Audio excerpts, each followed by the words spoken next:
Welcome to the Explainer. Today, we're going to pull back the curtain on something called set theory. Sounds kind of fancy, right? But it's actually the secret language, the absolute building blocks of pretty much all modern math. All right, let's just jump right in with a little thought experiment. What's the real difference between, say, a list of all the vowels and a list of the most beautiful people in India? Now, one of these is a true mathematical set, and the other one, well, it's just a list. Stick with me, and you'll see exactly why that distinction is so important. Okay, so the secret sauce, the one thing that separates a real mathematical set from just any old group of stuff, it all comes down to one super important rule. And that rule is all about being well-defined.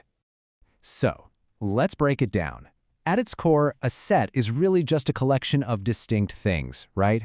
We call those things elements. But the key phrase here, the part that gives it all its mathematical muscle, is that term, well-defined. So what in the world does well-defined actually mean? Well, think of it like this. It means there's absolutely no room for opinion. It's got to be 100% objective. For any object in the universe, you have to be able to say with total certainty, yes, that belongs in this collection, or nope, it doesn't. No maybes allowed. And here's where it all clicks into place. Look at the vowels. That collection is totally well-defined. You could ask anyone on the planet and they're going to give you the same 5 letters, A, E, I, O, U. It's a fact. But the collection of the most beautiful people in India, that's a whole different story, isn't it? My idea of beautiful is probably different from yours. It's all subjective. It's all opinion. And because there's no single correct answer, it is not well-defined.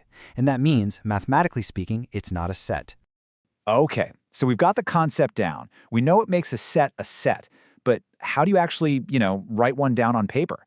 Turns out, mathematicians have a couple of standard ways to do this. The first way is probably the one you'd guess. It's called roster form, and it's super straightforward. You just list everything out. You write down every single element, put commas between them, and then you wrap the whole thing up in these little curly brackets. Done. Easy. But hold on a second. What if your set is huge? Like, what if it has thousands of elements, or what if it's infinite? You can't list all of those out. That's where the second method, set builder form, becomes an absolute lifesaver. It's a much smarter way to do it. Instead of listing the items, you just write down the rule that all the items have in common. Let's see it in action. Take that set from before, 2, 4, 6, 8. We can write a rule for that. You start with this structure that reads, the set of all things, let's call them x, such that, then you describe x. What is it? X is an even natural number. Okay, but that's 2, 4, 6, 8, 10, 12, forever. So we need to add a boundary. We finish it with, an x is less than 10. Boom, that's it. It's a precise recipe that gives you the exact same 4 numbers. All right, this is where things start getting really interesting, because sets don't just live by themselves. They can actually exist inside of other sets. It's like those Russian nesting dolls, creating all these cool layers and relationships. Okay, let's look at an example.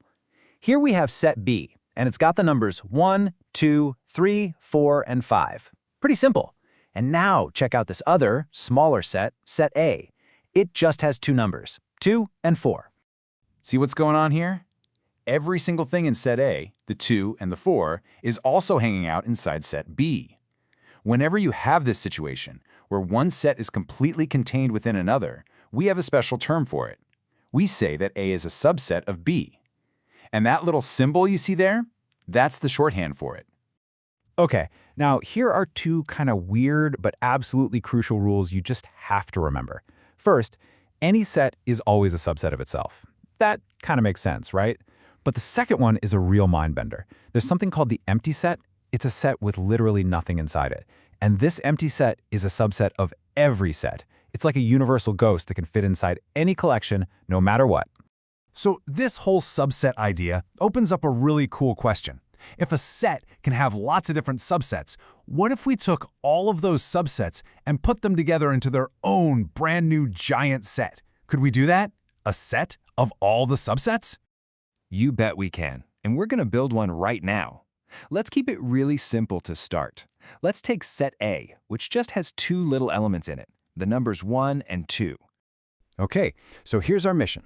We need to find every single possible subset we can make using just the numbers 1 and 2. Let's think through it together. All right, first up, we have to remember that weird rule. The empty set is always a subset. So that's 1.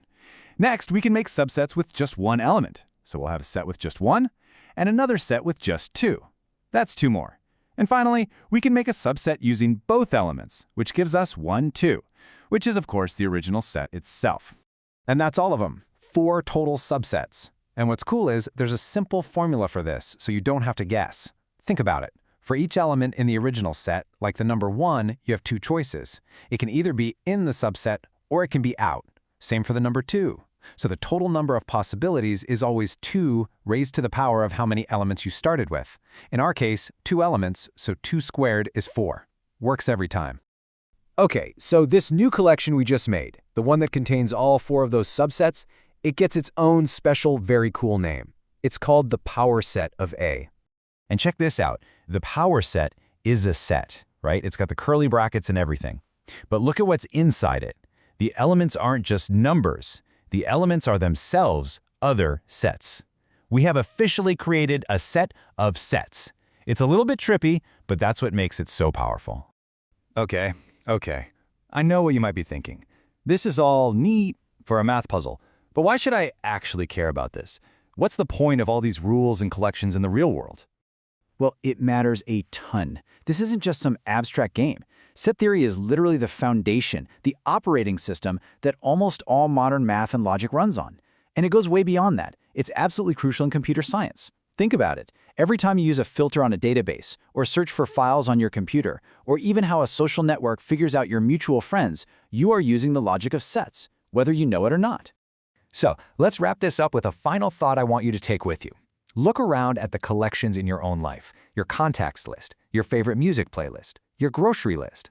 Now that you know the secret rule, that strict requirement of being well-defined, which of those things in your life are truly mathematical sets?